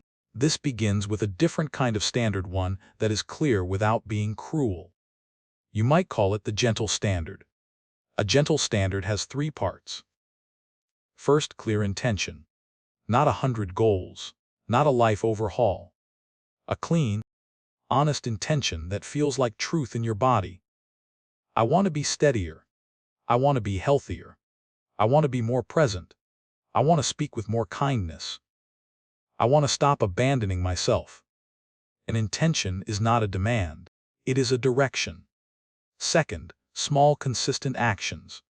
Perfectionism loves dramatic change because dramatic change creates dramatic self-image. This time, I'll become someone new. But sustainable transformation is almost never dramatic. It is quiet. It is repetitive. It is built through small actions done consistently, especially when nobody is watching. A short walk most days, not a punishing routine for a week. A simple breakfast that supports your body, not a rigid diet fueled by shame. A few minutes of breathing before work, not a spiritual identity you try to perform. One boundary honored, not 1,000 promises you can't keep. The body trusts what you repeat. The mind trusts what you return to.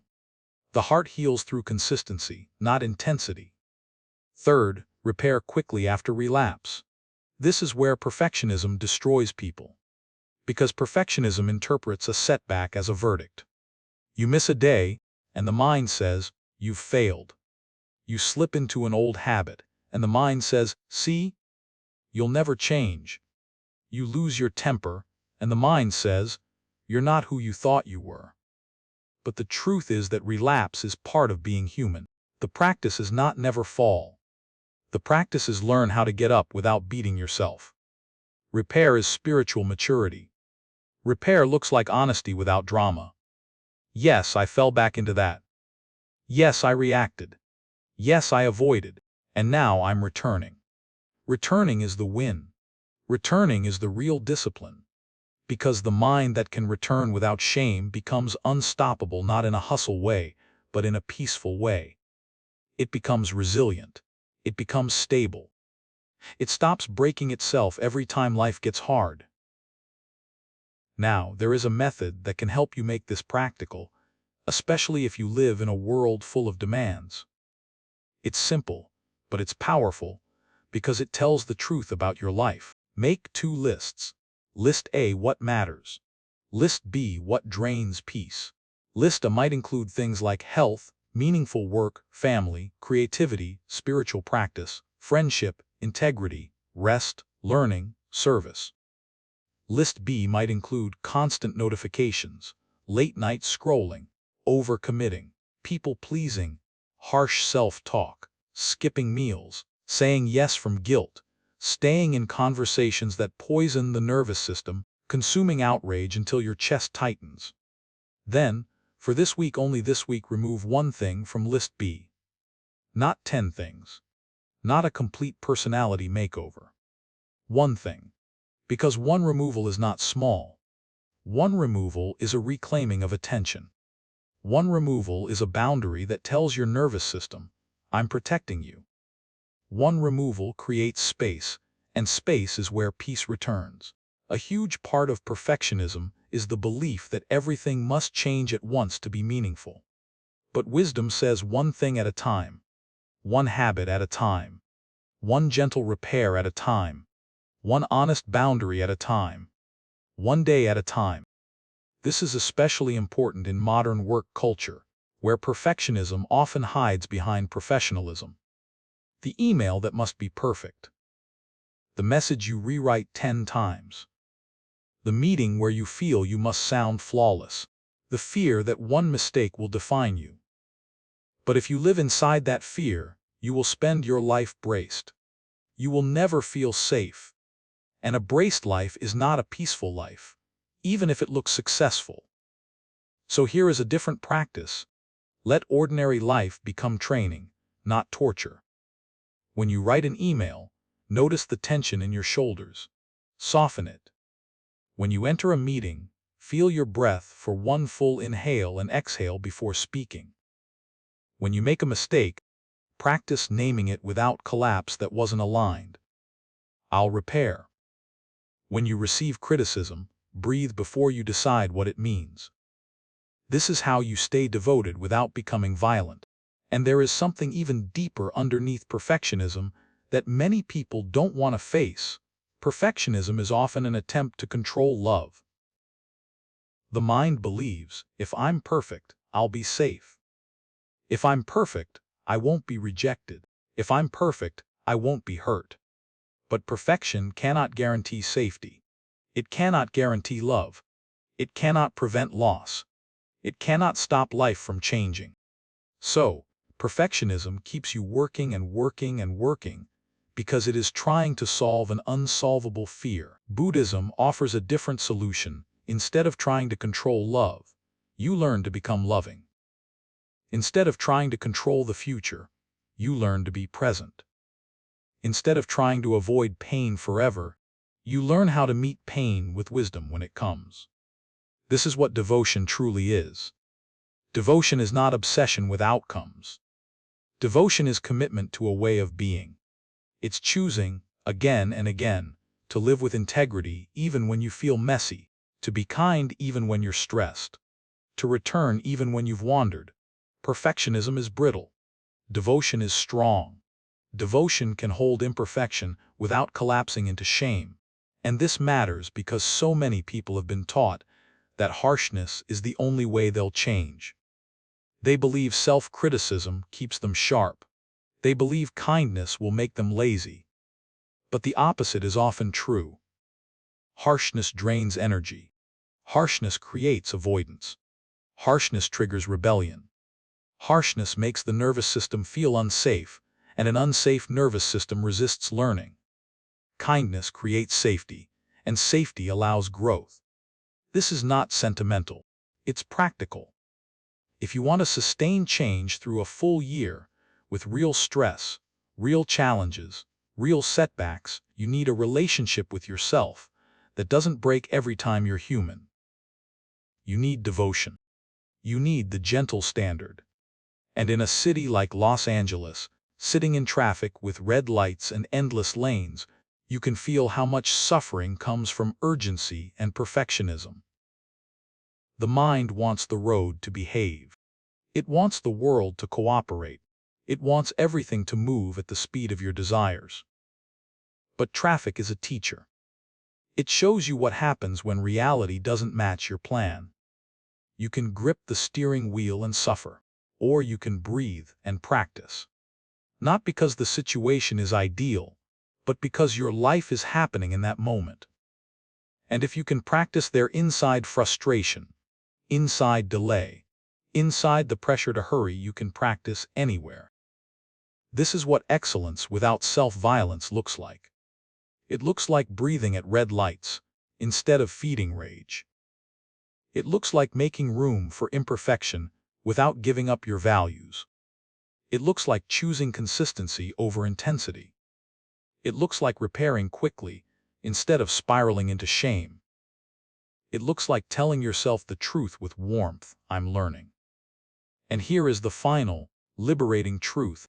Peace does not require that you become flawless. Peace requires that you stop punishing yourself for being alive. So let 2026 be the year you stay devoted to what matters: health, kindness, presence, integrity, without turning your inner life into a harsh prison. Let it be the year you replace the whip with a steady hand. Let it be the year you learn that the strongest discipline is not rigid control, but gentle return. And next, we will gather everything into something you can actually live, a peaceful plan for 2026, built from small practices that fit into real days, real schedules, and real human lives. 10 simple commitments that can quietly change everything. Part 10: The Peaceful New Year 2026 Plan. 10 small practices that change everything. By the time a year ends, most people don't actually need another speech about goals. They need relief. They need something that doesn't demand a new personality, a new schedule, a new identity, a new level of perfection. They need a way to live that feels possible inside real life, inside tired mornings, unpredictable weeks, difficult emotions, work pressure, family responsibilities, and the constant noise of the world. Because the truth is, 2026 will not be quiet. The world will still spin fast. Headlines will still flare. Notifications will still reach for your attention like hands tugging at your sleeve. Life will still bring joy and grief, ease and disruption, connection and misunderstanding. Your mind will still have weather. Your heart will still be tender. So if peace depends on life becoming ideal, peace will always feel out of reach. But if peace is a practice, if peace is something you return to, again and again, in small ways, then peace becomes real. It becomes portable. It becomes something you can carry into the imperfect world without needing the world to change first. This is the deeper Buddhist insight that changes everything. You are not separate from what you touch. The state of your mind ripples outward. Your tone affects rooms. Your presence affects relationships. Your nervous system affects decisions. Your attention shapes what grows in your inner garden. In other words, your peace is not only personal, it is participation. When you are calmer, you do less harm. When you are present, you listen more deeply. When you are less reactive, you create less unnecessary conflict. When you are kinder to yourself, you become kinder to others without forcing it. When you protect your attention, you stop spreading your exhaustion into the people you love. This is how inner practice becomes contribution. And because practice is real only when it is lived, what follows is not a philosophy. It is a plan. You can actually keep 10 small practices you can rotate through the year, repeat weekly, or anchor to specific moments of the day. They are not dramatic, but they are powerful because they are consistent. They train the nervous system. They retrain attention. They create a new rhythm. You do not need to do all 10 perfectly. You do not need to do them all at once. You simply begin, and you return. The first practice is the simplest doorway into peace: one breath, on purpose. Once a day morning is ideal, but anytime works. Place a hand on your chest and take one slow inhale and one slow exhale. Then ask one question: what do I want to bring into this next hour? Not the whole day, not the whole year. The next hour. Because the next hour is where your life is actually happening. A peaceful year is built from peaceful hours, and peaceful hours are built from small choices that start with attention. This is how you stop living on autopilot and begin living on purpose. The second practice is the one that reshapes an entire day. Before it begins, the 24-hour intention. Choose 3 words that describe how you want to live the next 24 hours. Write them down, not as a performance, not to impress anyone, just as a compass. Steady, kind, unclenched. Those words matter because they shift the question from achievement to being. They remind you that your life is not only what you accomplish. It is how you move through the world while you accomplish it. They become a gentle return point when the day tries to scatter you. The third practice is the one that trains your mind to see clearly, especially in a world that pushes negativity to the front of your attention, the 3 flowers review.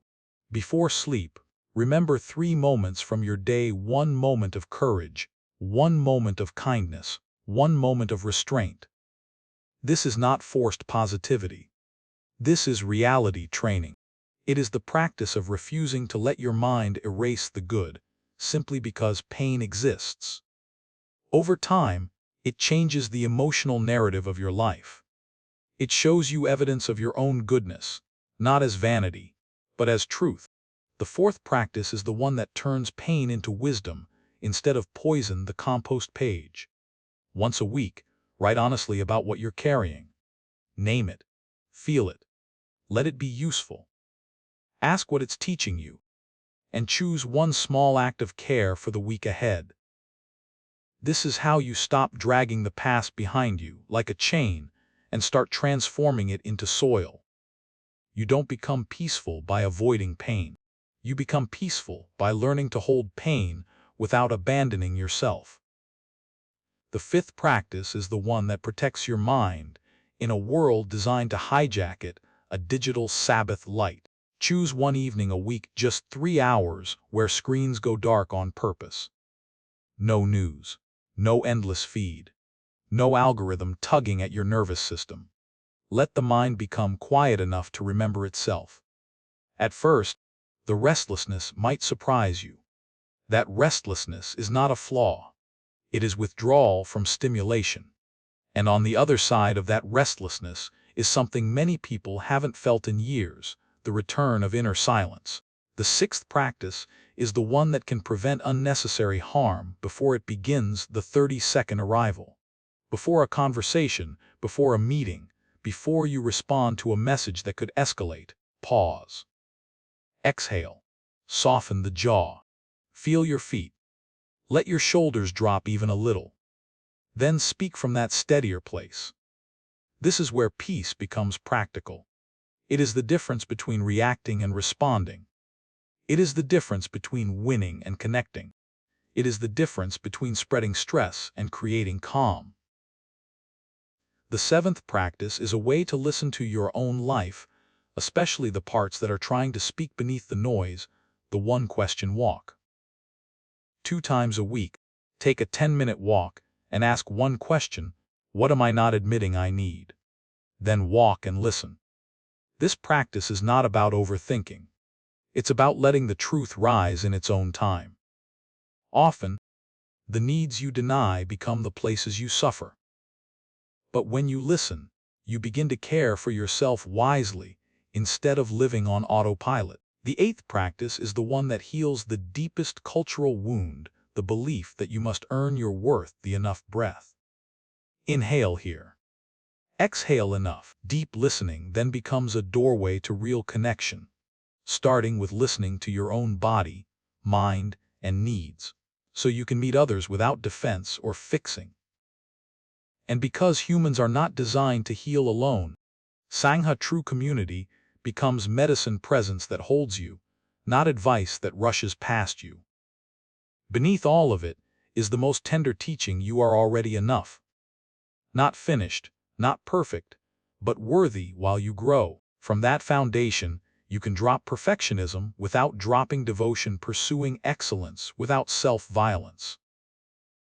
Finally, the plan becomes real through small practices that fit into real days: 1 breath, 3 words, 3 flowers, 1 honest page, 1 quiet hour, 1 moment of arrival, 1 walk, 1 enough breath, 1 gentle check-in, 1 act of service.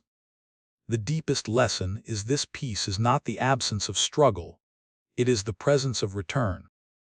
Every time you come back to your breath, back to kindness, back to clarity, you reclaim your life from autopilot. To apply this now, choose one practice and make it sacred through repetition. Start tomorrow with 3 words for how you want to live. End tonight by naming 3 flowers from your day. Set 1 boundary that protects your mind. Take 1 walk and ask what you truly need. Then return again and again, not perfectly, but faithfully. What about you? What part of this teaching hit you the deepest? And which practice will you try first in your own life? Share your thoughts in the comments so everyone can learn from your perspective. And if you want more grounded, heartfelt Buddhist teachings for modern life, please subscribe to Buddhism in every moment. Your support truly helps this channel keep creating deeper, more meaningful content for the next video.